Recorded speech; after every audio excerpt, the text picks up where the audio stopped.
Angels నిన్ను visit చేస్తారు. నువ్వు ఉన్న ప్లేస్ లోనికి దేవుడు తన యొక్క పవర్ఫుల్ ఏంజల్స్ ని రిలీజ్ చేస్తాడు.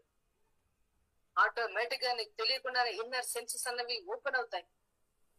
దేవుని యొక్క పిల్లల డ్రీమ్స్ అనేవి కనెక్ట్ అవుతాయి, విజన్స్ అనేవి కనెక్ట్ అవుతాయి. ఇవన్నీ నీకు ఆస్తితోటి రాదు, నువ్వు కొనుక్కుంటే రాదు. ఇవేమి నువ్వు ఎంత ఆస్తి పెట్టినా కూడా నువ్వు ఎక్కడ కూడా వీటిని సంపాదించుకోలేవు. అందుకని నీకు రావాలంటే దేవుడు కూడా కొన్ని రూల్స్ చెప్పాడు, కొన్ని ప్లాన్స్ చెప్పాడు. వాటిలోనికి గనక నువ్వు వెళ్తే ఆత్మ సంబంధమైన దాన్ని నువ్వు ఫిజికల్ గా నువ్వు మేనిఫెస్ట్ చేయగలవు.